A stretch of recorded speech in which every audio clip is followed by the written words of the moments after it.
예배 드리시기 위해서 다 같이 복장 기도하시겠습니다.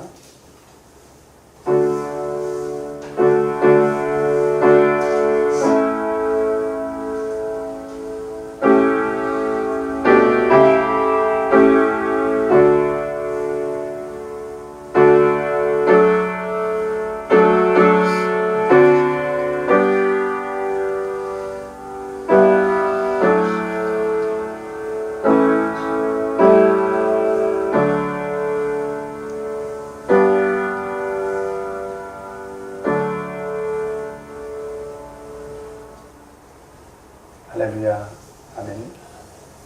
예수 그리스도 이름으로 화요일 저녁 예배 다 같이 드리겠습니다.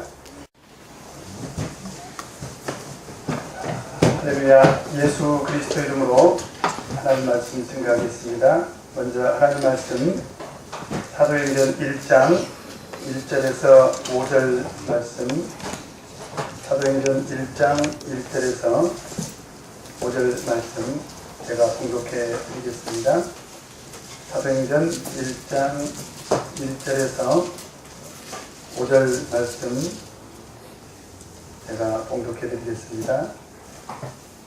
데오빌로여, 내가 먼저 쓴 글에는 무릇 예수의 행하시며 가르치시기를 시작하신부터 그의 택하신 사도들에게 성령으로 명하시고 승천하신 날까지 이를 기록하였노라. 해 받으신 후에 또한 저에게 확실한 많은 증거로 진이 사심을 나타내사 40일 동안 저에게 보이시며 하나님 나라의 일을 말씀하시니라. 사도와 같이 모이사 저에게 분부하여 가르사되 예루살렘을 떠나지 말고 내게 들은 바 아버지의 약속하신 것을 기다리라. 요한은 불로 세례를 베풀었으나 너희는 몇 날이 못되어 성령으로 세례를 받으리라 하셨느니라. 아멘. 오늘 이 시간에는 하나님의 나라라는 말씀의 제목으로 같이 예배를 나누도록 하겠습니다. 우리 참예수교회 성도님들의 간절한 소망이 하나 있다면 바로 우리 교회가 성장하고 발전하는 것이다 라고 이렇게 말씀드릴 수가 있습니다. 어렸을 때부터 오늘에 이르기까지 정말 저는 많은 성도님들의 그런 눈물 어린 그런 기도, 그리고 정말 간절한 열망, 이런 것들이 바로 교회의 성장에 초점이 맞춰져 있다라고 하는 것을 저는 발견하게 됩니다. 그런데 우리가 교회의 성장을 열망하고 또 교회 성장을 진정으로 소망한다면 우리가 그런 교회 성장을 꿈꾸기 전에 먼저 우리가 해결해야 될 몇 가지 그 과제가 있습니다. 첫 번째는 뭐냐면 교회라는 것이 무엇인가? 여러분, 교회는 무엇일까요? 우리가 교회하면 생각나는 것들이 몇 가지 있지 않습니까? 교회하면 일단 건물이 생각이 납니다. 그리고 교회하면 어떤 분들은 목자님이 생각이 난다고 아마 그럴 수 있습니다. 또 어떤 분들은 교회하면 교회 직분자들이 생각이 날 것이, 교회는 우리 장로님들도 계시고 집사님들도 계시고 또 교회 임원도 있습니다. 그래서 그런 직분자들을 중심으로 돌아가는 그런 교회 조직을 교회라고 이렇게 이해할 수도 있을 것입니다. 근데 사실은요, 교회는 건물은 아니죠. 틀림없습니다. 또 교회를 조직이라고 이렇게 말할 수도 없어요. 그러면 성경이 말하고 있는 교회의 본질적인 개념이 무엇인가? 우리 에베소서 1장 22절, 23절 같이 찾아보도록 하겠습니다. 에베소서 1장 22절, 23절, 일반적으로 에베소서를 교회론이다 이렇게 말씀을 드립니다. 에베소서를 통해서 우리는 올바른 교회관을 세울 수가 있는데요. 에베소서 1장 22절, 23절을 보니까 이렇게 기록이 되어 있습니다. 다 같이 한번 읽겠습니다. 시작. 또 만물을 그 발 아래 복종하게 하시고 그를 만물 위에 교회의 머리로 주셨느니라. 교회는 그의 몸이니 만물 안에서 만물을 충만케 하시는 자의 충만이니라. 여기서 보니까 예수님이 교회의 머리가 되시고 교회는 누구의 몸이다? 예수 그리스도의 몸이다. 이렇게 기록이 되어 있습니다. 그러니까 교회는요, 예수님과 아주 깊은 연관성이 있다는 거예요. 교회는 예수님과 깊은 연관성이 있는데 어떻게 연관성이 있느냐? 일단 바울 사도가 설명한 것은 예수님은 교회 머리가 되시고 교회는 예수님의 몸이 된다는 것입니다. 그런데 여러분, 이 몸이라는 것은 하나지만 이 몸이라는 것은 또 어떻게 이루어져 있습니까? 우리가 고린도전서 12장을 보면 그 말씀을 정확하게 알 수가 있습니다. 우리 고린도전서 12장 27절에서 28절 말씀 같이 한번 읽겠습니다. 고린도전서 12장 27절 28절 같이 한번 읽겠습니다. 시작. 너희는 그리스도의 몸이요 지체의 각 부분이라.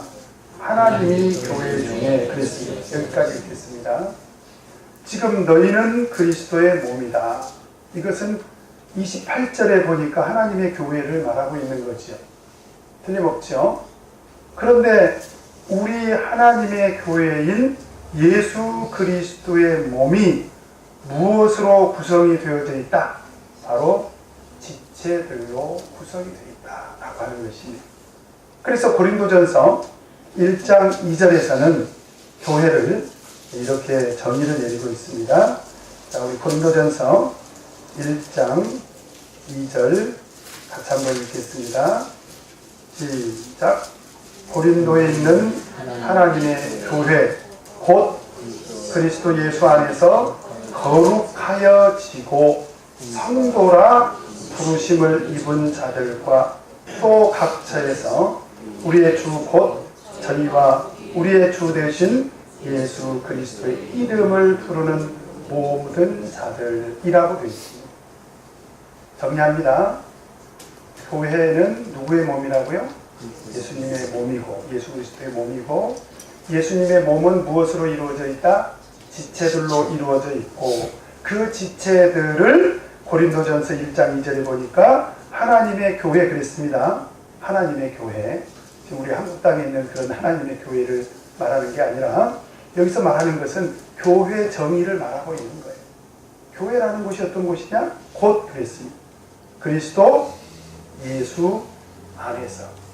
아까 제가 서두에서 교회는 누구와 연관성이 있다? 예수님과 연관성이 있다. 그리고 교회는 어디 안에 있어야 된다? 예수 그리스도 안에서. 어떻게 되고? 거룩하여지고. 네. 여러분, 이 교회가요, 어떤 곳이냐? 거룩한 곳입니다. 그래서 거룩하여졌고 성도라 부르심을 입은 자들이 바로 교회라는 것입니다. 그러니까 건물도 필요하고 조직도 필요한 건 사실이지만, 그러나 그것은 교회 본질적인 개념은 아니라는 거예요. 교회의 본질적인 개념은 뭐냐? 예수 그리스도의 몸된 우리 성도들을 말하는 것이. 이게 교회라는 거예요. 그런데 그 성도는 그냥 성도가 아니라 거룩하여지고 거룩한 무리라고 부르심을 입은 자들이라는 거예요.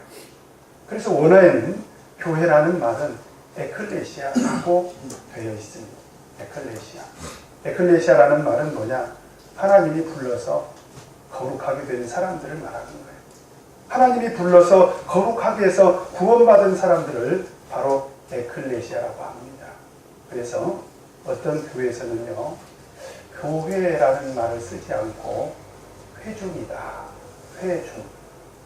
그러니까 회중이라는 말이 조금 더 에클레시아라는 말에 가깝죠. 그렇죠? 어떤 무리를 뜻하지 않습니까? 구원받은 성도들, 구원받은 그런 무리들을 말하고 있는 거죠. 바로 이것이 교회의 본질적인 개념이다. 자, 그렇다면 이제 여기서부터 출발을 해야 돼요. 그러면 이 교회가 성장한다는 것은 또 어떤 의미가 있느냐. 자, 우리 다시 에베소서로 돌아가서요. 이 문제를 먼저 우리가 한번 해결을 해야 됩니다. 에베소서 4장 16절.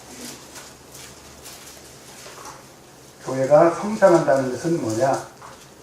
에베소서 4장 16절 같이 한번 읽겠습니다. 시작. 그에게서 온 몸이 각 마디를 통하여 도움을 이룸으로 연락하고 상합하여 각 지체의 분량대로 역사하여 그 몸을 자라게 하며 사랑 안에서 스스로 세우느니라. 여기서 보니까 그 몸이 자란다라고 되어 있습니다. 그러니까 교회 성장이라는 것은요, 예수님의 몸이 자라는 거예요. 그런데 예수님의 몸이 어떻게 자라냐는 거예요. 어떻게 자랍니까? 아까 예수님의 몸이 어떻게 구성되어 있다고 그랬죠? 지체들로 구성이 되어 있다고 했죠. 그러면 그 지체들이 아주 구체적으로 어떻게 자랄 것인가 보니까 온 몸이, 자, 우리 이 몸으로 설명을 하니까 참 우리가 이해하기가 쉬워요. 온 몸에 무엇이 있습니까? 마디들이 있죠. 그 마디들. 자, 이 마디들이 어떻게 되어야 된다고 이야기를 하고 있습니까? 서로 도움을 이뤄야 된다. 제가 지금 이렇게 손을 들고 있는데 지금 누구 도움을 받고 있습니까?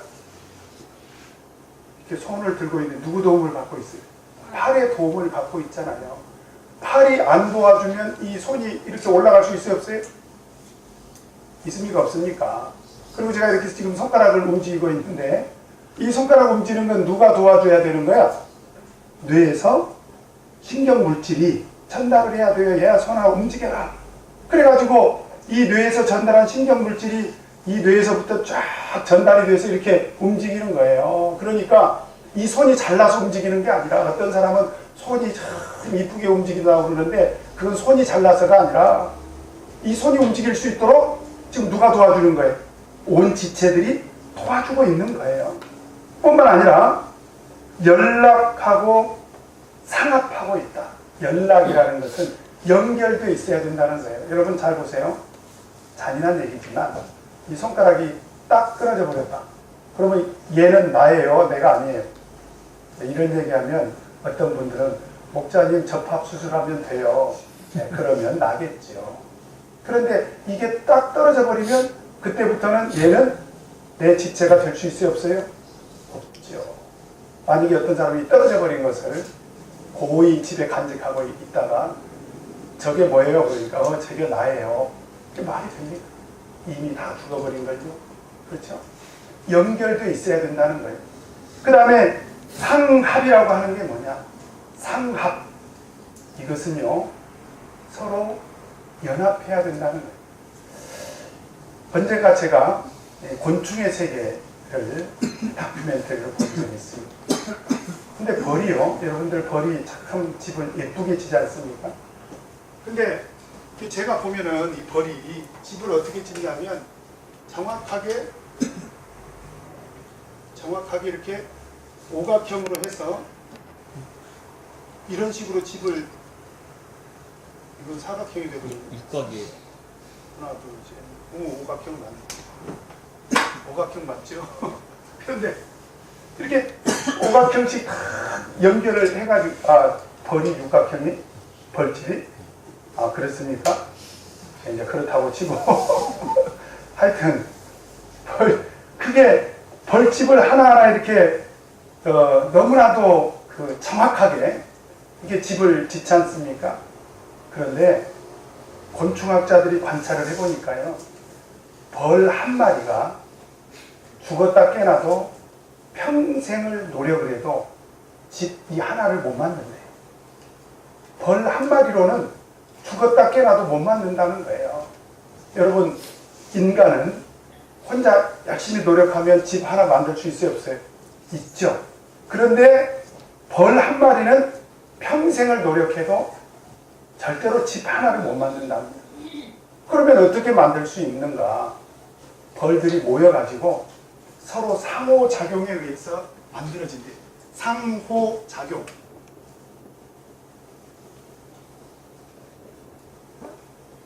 이 상호작용이라는 말이 뭐냐? 벌 하나는 이런 프로그램이 없어요. 벌 하나의 머릿속에는 이런 집에 대한 프로그램이 없어. 설계도도 없어. 그런 능력도 없어. 그냥 본능적으로 그냥 집 짓는데 참여하는 거예요. 그래가지고 벌들이 계속 움직이다 보니까 그런 벌들의 상호작용에 의해서 벌집이 만들어진다라는 것을 제가 보면서 딱 제가 이 말씀이 생각이 났습니다. 그에게서 온 몸이 각 마디를 통하여 도움을 입음으로 연락하고 상합하여 각 지체의 분량대로 역사한다. 그게 제가 생각이 났어요. 아, 그렇구나. 하나님은 한 사람에게 교회를 세울 수 있는 그런 은사와 능력을 주시지 않았어요. 그래서 죽었다 깨나도 어느 한 사람이 교회를 만들 수가 없어.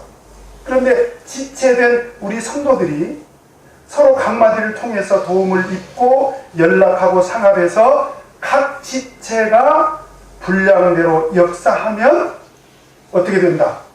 그 몸이 자라게 되더라는 거예요. 그게 바로 교회가 성장하는 거더라. 그래서 에베소서 4장 13절을 보면요. 같이 한번 읽겠습니다. 에베소서 4장 13절 시작. 우리가 다 하나님의 아들을 믿는 것과 아는 일에 하나가 되어 온전한 사람을 이루어 그리스도의 장성한 분량이 충만한 데까지 이르리. 이것은 지체된 한 사람 한 사람이 어떻게 자라고 성장해야 될 것인가를 목표로 하고 있습니다. 지금 16절에서는 교회가 어떻게 세워지는가? 그러면 그 교회가 자라고 세워지기 위해서 한 사람 한 사람이 어떤 존재가 되어야 된다? 13절에 보니까 우리가 다 하나님의 아들을 믿는 것과 아는 일에 하나가 되어 온전한 사람을 이루어 그리스도의 장성한 분량이 충만한 데까지 이르러야 되겠다. 그래서 결국 우리 기독교에서 말하는 교회의 성장이라는 개념은요, 첫 번째, 이게 굉장히 중요합니다. 공동체 신앙이 형성돼야 된다는 거예요. 공동체 신앙. 예를 들면 조용기 목사는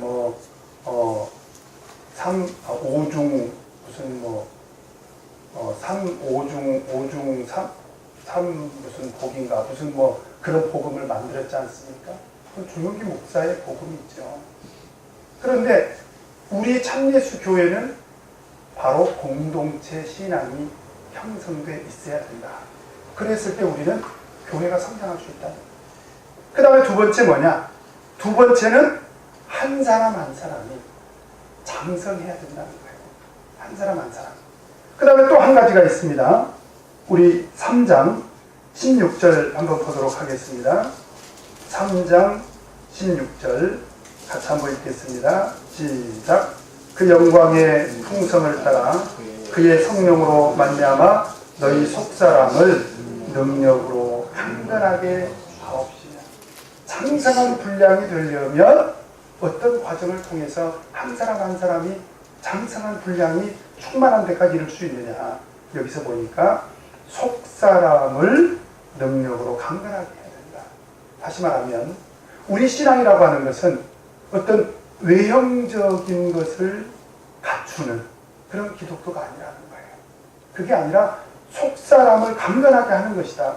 다시 말하면 교회 성장이라는 것은 질적인 성장을 말하고 있다. 자, 그래서 이제 제가 우리 대전교회 부임한 지 3주일이 됐습니다. 지난주 안식일에 제가 2015년도 우리 교회 목표를 우리 성도님들에게 제시를 했습니다. 바로 그 교회 목표는 다시 말하면 우리 교회 성장의 목표의 시작이다. 이렇게 말씀드릴 수가 있습니다. 왜 그러냐면 우리 교회가 성장을 하려면 오늘 3장 16절에 있는 우리 속사람의 능력으로 강건해져야 된다는 거예요. 그러면 우리 속사람이라는 게 뭐냐?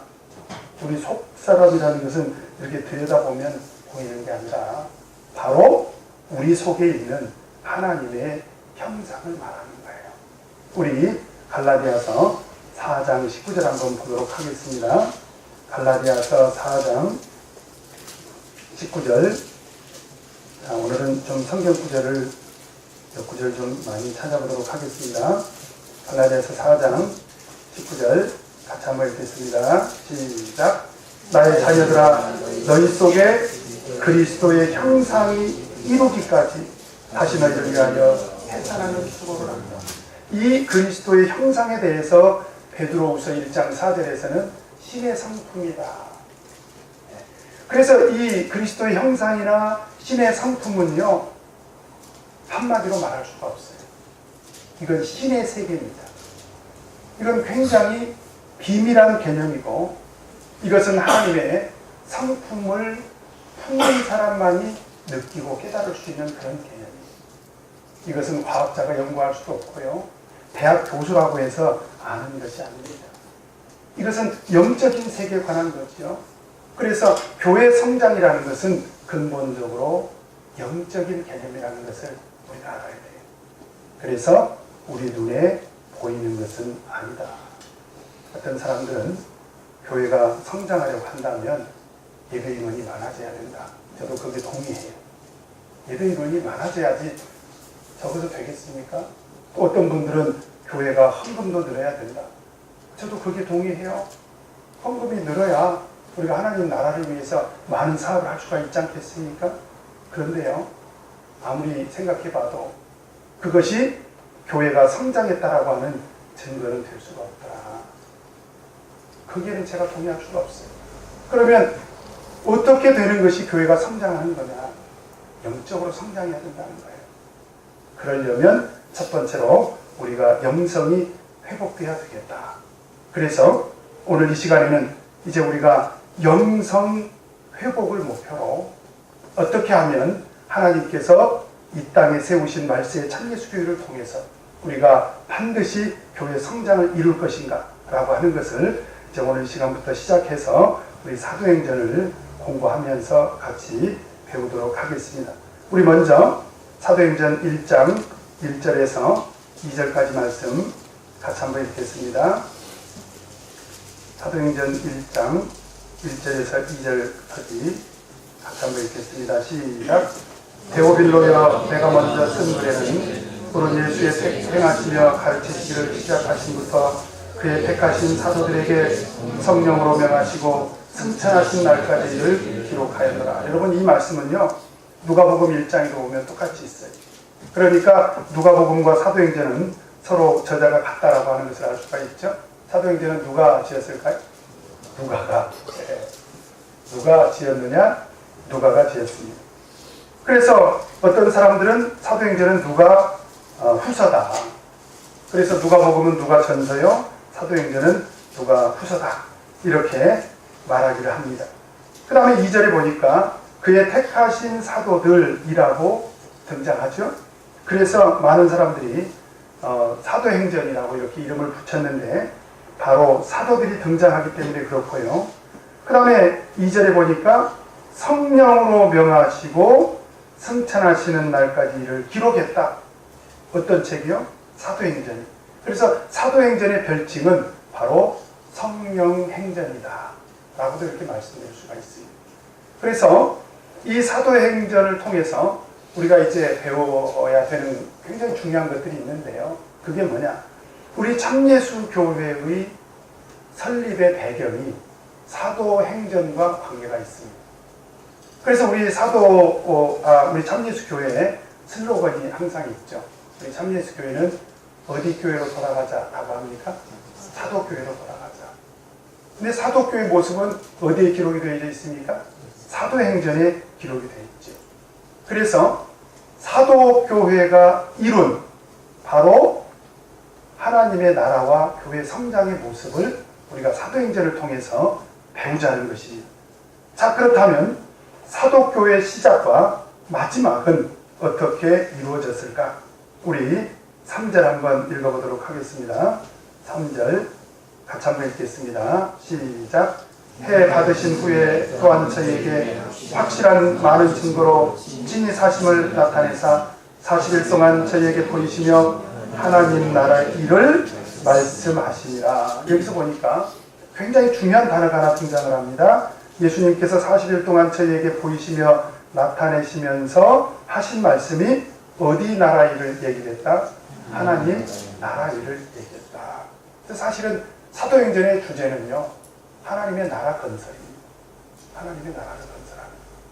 그래서 사도행전의 마지막도요, 하나님의 나라로 끝나죠. 우리 사도행전 28장 한번 보도록 하겠습니다. 사도행전 28장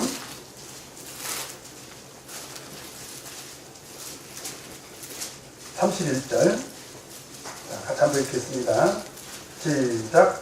담대히 하나님 나라를 전파하며 주 예수 그리스도께 관한 것을 가르치되 그만한 사람이 없었더라. 그래서 사도행전의 마지막 구절도 하나님의 나라를 전파하는 것으로 끝이 납니다. 그러니까 사도행전은 하나님의 나라에 관한 책이죠. 그리고 하나님 나라를 통한 그런 교회 건설을 지금 이야기하고 있는 것이죠. 자, 그렇다면 우리 교회는 하나님의 나라가 되어야 될까요? 세상의 나라가 되어야 될까요? 당연히 하나님의 나라가 되어야 돼요. 자, 그렇다면 우리 성도님들에게 한번 뻔한 질문 하나 여쭤볼게요. 교회 오시면 하나님 나라 얘기를 많이 해야 될까요? 세상 나라 얘기를 많이 해야 될까요?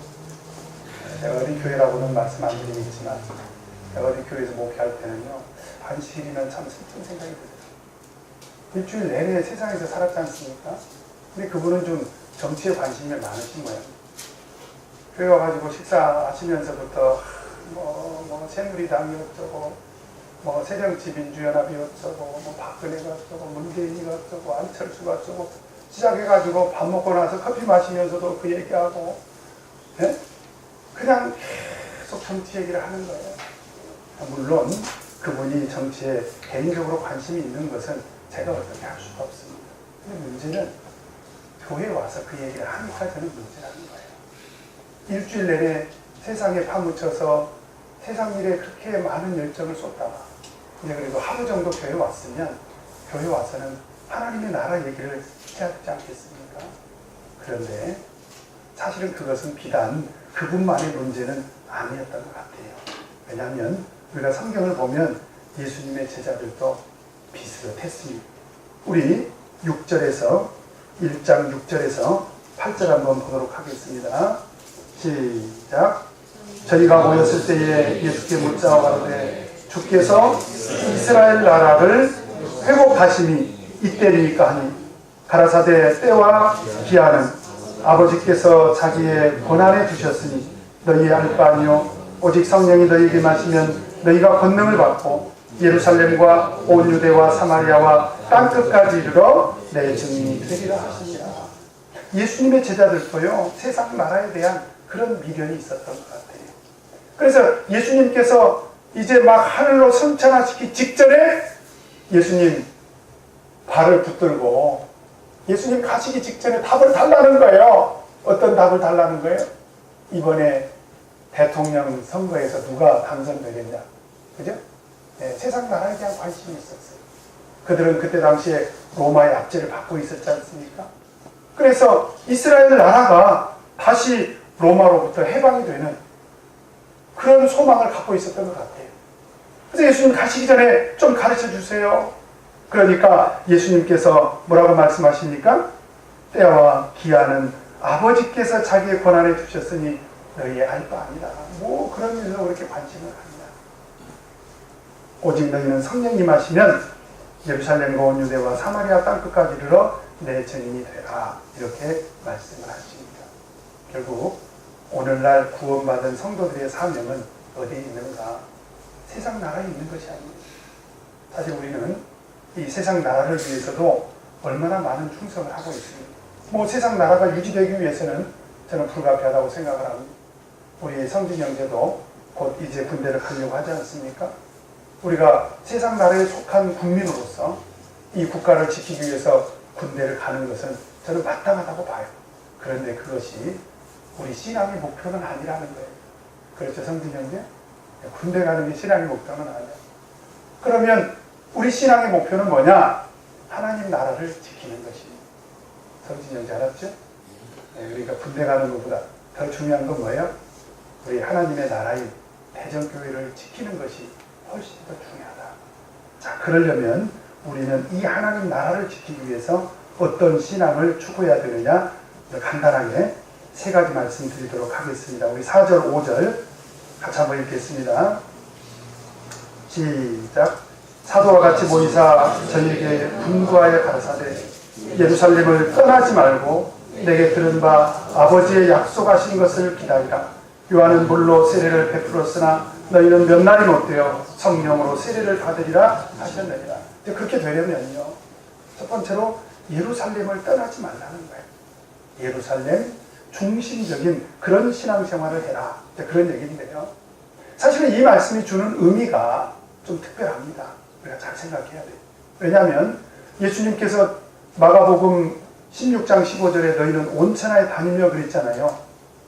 온천하에 다니며. 그 다음에 사도행전 1장 8절에 보면 예루살렘과 온 유대와 사마리아와 땅끝까지. 그러니까 예루살렘에만 머물라는 얘기는 아니에요. 그죠? 자, 이해가 되십니까? 그러니까 예루살렘을 떠나지 말라는 말과 마가복음 16장 15절에 있는 말씀, 사도행전 1장 8절에 있는 이 말씀을 종합적으로 생각해 보면 예루살렘에만 머물러 있으라는 말은 결코 아닙니다. 자, 왜 그러냐면 사도행전 8장에, 이제 나중에 가서 사도행전 8장을 공부를 하겠습니다만, 예루살렘에만 머물러 있는 사도교회가 어떤 일을 당하게 됩니까? 핍박을 만나게 되잖아요. 그래서 예루살렘에 있는 교회가 다 없어지고 맙니다. 그리고 다 흩어져 버리지 않습니까? 그것은 예수님께서 예루살렘에만 머물러 있어라 라는 뜻으로 하신 말씀이 아니라는 것을 우리가 알 수가 있는 거예요. 그러면 예루살렘을 떠나지 말라는 이 말씀 속에 어떤 의미가 들어있느냐, 굉장히 중요한 의미가 들어있는 거예요. 우리 누가복음 24장, 오늘 사도행전 1장에 기록된 말씀이 똑같이 누가복음 24장에도 이렇게 기록이 되어져 있습니다. 누가복음 24장 47절에서 49절. 자, 같이 한번 읽겠습니다. 시작. 또 그의 이름으로 죄사함을 얻게 하는 회개가 예루살렘으로부터 시작하여 모든 족속에게 전파될 것이 기록되었으니 너희는 이 모든 일의 증인이라. 볼지어다 내가 내 아버지의 약속하신 것을 너희에게 보내리니 너희는 이로부터 능력을 입히올 때까지 이 선을 이루어라 하시니라. 이게 보니까요, 예루살렘을 떠나지 말라고 하는 말씀이 구체적으로 기록이 되어 있죠. 왜 그래요? 죄사함의 역사가 어디서부터 시작이 되니까? 예루살렘에서부터 시작이 되니까. 교회가 시작이 되려고 하는데 예루살렘을 떠나버리면 교회가 세워져요, 안 세워져요? 안 세워지죠. 그러면 예루살렘이라는 곳은 어떤 곳이기 때문에 왜 예수님께서 예루살렘이라는 곳을 특별히 떠나지 말라고 했느냐? 여기는 굉장히 구속사적인 비밀이 들어있습니다. 여러분, 예루살렘이라는 곳에 뭐가 있어요? 성전이 있죠, 성전. 여기는 이삭을 바쳤던 곳이고 솔로몬이 성전을 건축한 곳이고 예수님께서 십자가 고난을 당하시고 부활하신 곳입니다. 그렇죠? 바로 그곳이 예루살렘이에요. 그러니까 예루살렘은 예수 그리스도를 통한 구속의 시작이자 완성이 된 곳이기도 하다. 그래서 성경을 보면 바로 그 예루살렘이 계시록에 뭐라고 표현이 되어 있어요? 새 예루살렘으로 표현이 되어 있습니다. 그렇다면 누가복음 24장 47절에 예루살렘으로부터 시작이 된다는 이 예루살렘은 오늘날 무엇을 의미할까요? 이게 답이 되겠죠. 뭘 의미할까요? 계시록에서 새 예루살렘 성을 뭘로 배웠어요?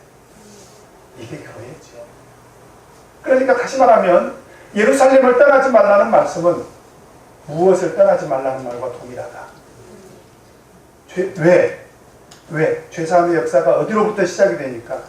교회로부터 시작이 되니까. 여러분, 그래서 교회는 이와 같이 중요한 것입니다.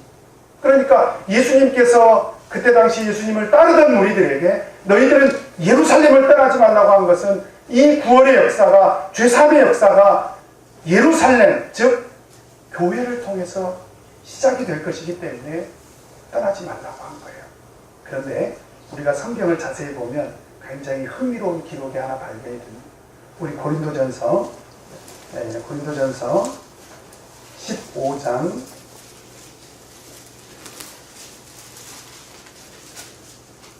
5절 6절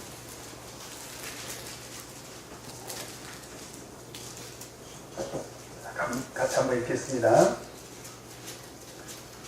시작.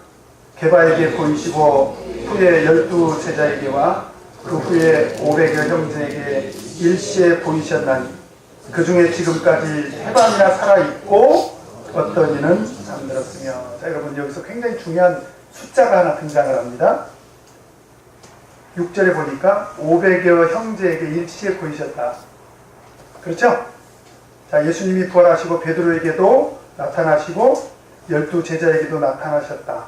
그런데 예수님이 하늘로 승천하셨죠. 아, 그래요? 안 그래요? 지금 예수님 부활하신 얘기하고 있잖아요. 근데 부활할 때 예수님 모습을 본 사람이, 다시 한번 묻습니다. 베드로를 비롯한 12사도. 그리고 몇 명이 봤어요? 자, 예수님이 십자가에 달리실 때 다 도망갔죠? 여자 몇 명 빼고는 다 도망갔습니다. 그리고 예수님 부활에 관한 소식을 듣고 제자들이 모이고 또 모여서 예수님을 본 거예요. 그러던 어느 날 500명이 함께 예수님의 부활을 본 거예요. 그리고 예수님을 따라서 감람산까지 갔을 수도 있어요. 아, 그래요? 안 그래요? 다 갔는지 일부가 갔는지 그건 성경에 기록이 안 돼 있어. 그러나 중요한 것은 500명이 예수님의 부활을 목격했다는 사실입니다. 바울 사도가 분명히 기록하고 있지 않습니까? 그리고 이제 예수님이 하늘로 승천하셨습니다. 그렇죠? 자, 그런데 여기서 또 하나 숫자가 등장을 합니다. 예루살렘을 떠나지 않고 기다렸던 사람은 몇 명일까요? 120명. 참 저는 이 사실을 보면서 그렇구나. 제가 깨달은 것은 뭐냐? 다 기다리는 건 아니구나. 500명이 부활을 목격을 했고, 그렇지 않습니까?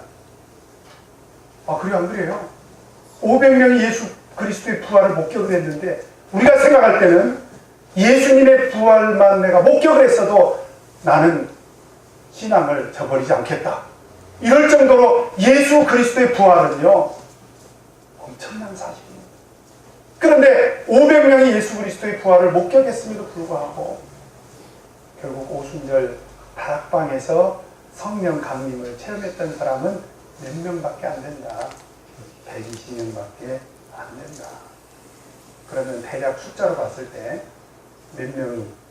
380명이 어디로 갔을까요? 그들은 예루살렘을 떠났습니다. 그래서 저는 오늘날 이 말씀을 보면서 이런 생각이 들어요. 예루살렘은 다 지키는 게 아니다. 그런데 여기서 저는 우리 성도님들에게 380명에게 손가락질 하라고 이 말씀을 드리는 게 아니에요. 더 중요한 것은 뭐냐? 그래도 남은 자가 있었다는 사실입니다. 남은 자 몇 명이? 120명이. 자, 무엇을 경험했습니까? 성령 강림을 경험했습니다. 오늘날도 마찬가지예요. 여러분, 오늘날도 마찬가지예요. 예수님께서 예루살렘을 떠나지 말라는 이 말씀은 예루살렘에만 머물러 있으라는 말씀이 아니에요. 예루살렘으로부터 구원의 역사가 시작이 된다는 것이에요. 그렇다면 오늘날 이제 예수님의 재림을 앞두고 있는 우리들의 신앙은 어떤 신앙이 되어야 될까요? 바로 예루살렘 중심의 신앙생활을 해야 됩니다. 그랬더니 어떤 사람은 예수님 재림할 때까지 나는 교회에서만 머물러 있을 거야. 그건 아니고요. 우리는 교회 중심적인 그런 신앙생활을 해야 된다는 거예요. 380명이 떠났기 때문에 우리가 그런 사람 탓할 필요가 없습니다. 교회를 안 나오고 교회 중심적인 신앙생활을 안 하는 사람들 우리가 비판할 필요가 없습니다. 중요한 것은 내가 남은 자로서 사명감을 가지고 마지막 순간까지 예루살렘 중심적인 그런 신앙생활을 하면 영광 중에 재림하시는 예수 그리스도를 틀림없이 맞이하게 될 것입니다. 오나옵기는 이런 예루살렘 중심적인 그런 신앙생활을 꼭 하시기를 바랍니다. 두 가지가 더 남았는데 그것은 금요일 날 말씀드리도록 하겠습니다. 우리 다 같이 찬송 177장 다 같이 찬송하시겠습니다.